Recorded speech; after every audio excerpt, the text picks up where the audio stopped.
Hello friends, welcome to the MOOCs on Entrepreneurship Development. This is module 3 part D and it is on considerations for product selection. The contents of this video, first there is a basic product selection criteria, then we have this venture idea generation and then there is a word of caution. So, the first is the basic product selection criteria. Now, there are mainly three criteria. The first criteria is either the product should serve an existing market in which the demand exceeds supply. That means, the product is there already there in the market, but the demand is more and the supply is less. So, if you make that thing that product it will sell.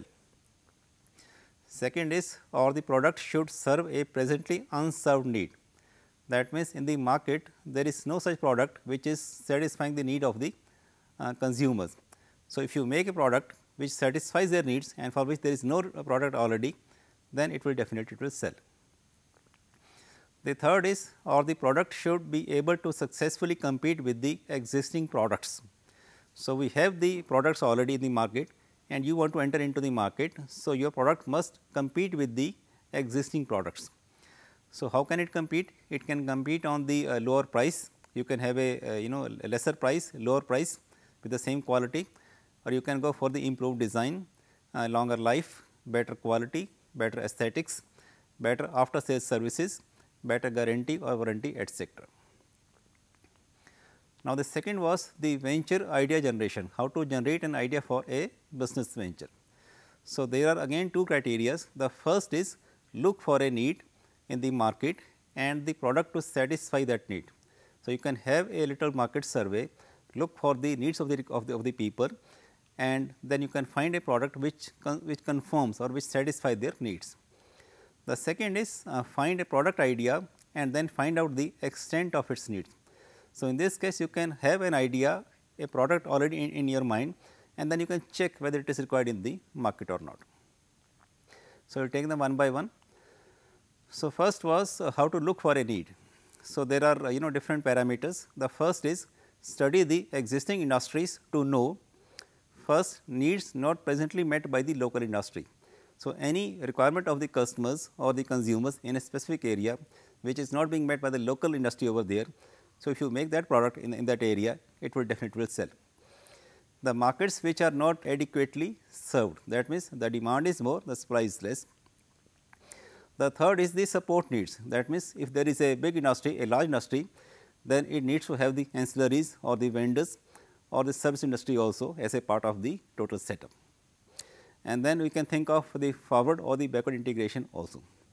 The second is analyze the population trends and the demographic data. In this we have to see the occupational patterns of the people, like depending upon the occupations of the people, like let us say the business class have more purchasing power, the service class has a little lesser purchasing power. So, depending upon the occupation of the people predominantly in that area, you can again identify a product. Then the socio-economic background of the people. Then regarding the demographic data, you see like the managing the old age creates many opportunities. If there are more old people in an area, so they have certain specific requirements for the old people, you can make those products for them. Like then next is the growing higher educational needs and the state's helplessness. So, maybe we have a lot of youth who are who are into the studies and the state is not able to provide the adequate number of, let us say, colleges or the institutions. So, the private place they can always come into the picture. Then the growing security concerns in offices and homes. So, we have like this like law and order problems. Now, people want their own personal security people also. So, that is also one of the business ideas. Then interest in the comfort, travel and leisure. Now, next was the study the development plans and consult the development agencies.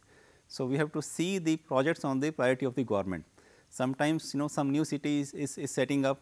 So, it needs a lot of lot of products whether in construction or any other areas, like we have this like smart city project of the government of India. So, you need a lot of products which can be sold in the market. Then study the effect of new legislations like environmental friendly items. So, there is a lot of concern regarding the environmental degradation and the government wants that there should be all the products must be environmentally friendly. Then analyze the social changes like the purchasing power we had already discussed, changes in the living standards. So, people are they are have now they have a lot of money. So, their standards are going high. So, you can see those standards also, like if we take an example of like when we construct the houses, now people are spending a lot of money on the bathrooms, like they say sometimes they are spending almost 8 to 10 lakhs on a single bathroom with all those Italian marbles and all those Italian tiles, and now they say that a bathroom is a room too. So, people are changing, their requirements are changing. So, depending on the requirements of the people and depending on their living standards, you can always think of those specific products. The second was how to find a product idea. Now, in this make yourself aware of the locally available resources. You can see the local resources in a specific area like the mineral resources or the manpower resources, forest resources, agriculture resources, horticulture resources, marine resources, etc. And depending on the local resources, you can think of starting a specific business in that area. Like if you go to let us say Rajasthan is a lot of like marble and granite is already there. You can think of starting a business or industry which is based on those specific local products, local mineral products. So, similarly, if you go to let us say Himachal Pradesh, it has a lot of forest resources, agriculture resources. You can think of those things also. Second is examine the import substitution and export oriented items. So, some things which we are importing, that means the demand is there, but the supply is not there. You can think of making that thing, or export oriented, something which is being exported out of the country. So, in those countries the demand for those products is already there. Then refer to the list of items exclusively reserved for the small scale sector. Now, certain items have been kept to be exclusively manufactured under the small scale sector. So, if you want to set up a small scale industry or a small scale enterprise, you can browse through those list of items and you can think of setting up any business based on one of those items. Refer to the list of the banned items. Now, certain items are banned for the small scale sector, like let us say the pesticides or the transform oils or the defense production items basically. So, you should not venture into those items in case you are going for a small scale business.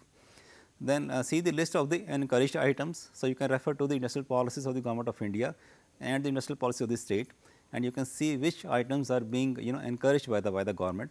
So, in those areas you can think of starting a business. Then new technology products, you can opt for any new technology. Consult the project appraisal officers. You see in the banks or in the financial corporations, they have the project appraisal officers. So, when you submit a project for getting a finance, so they appraise those projects. Now, these people they have a lot of idea as to what sort of business are being set up nowadays.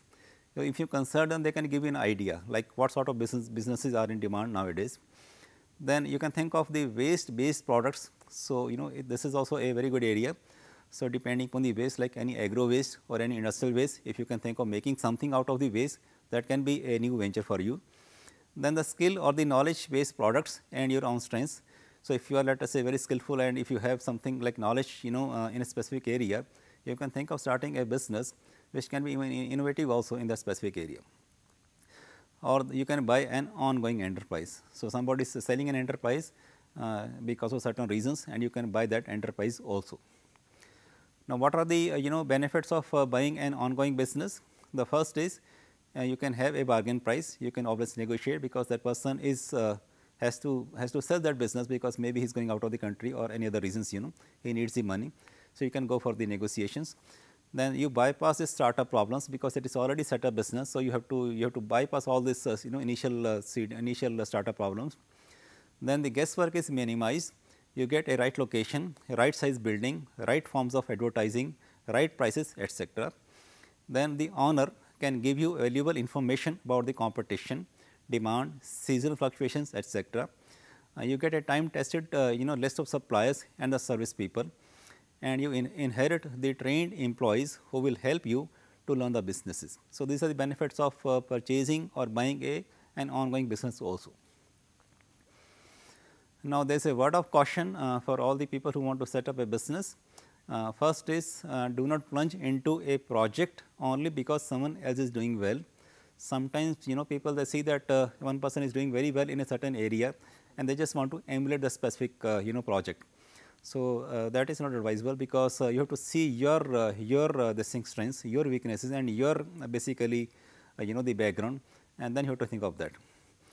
The second is it is important to generate the ideas, but all may not be capable of developing into a saleable products. So, idea generation can be done, but you have to see the practicality of that idea also. You can generate a lot of ideas, but then you have to see how far it is feasible in the actual market. The next is by all means consult the experts and other people, but make your own decisions. You can discuss with a lot of people. We talk of the bankers, we talk of the financial corporation people, we talk of the potential customers and lot of your friends also. So, you can consult all of them, but finally, it should be your decision.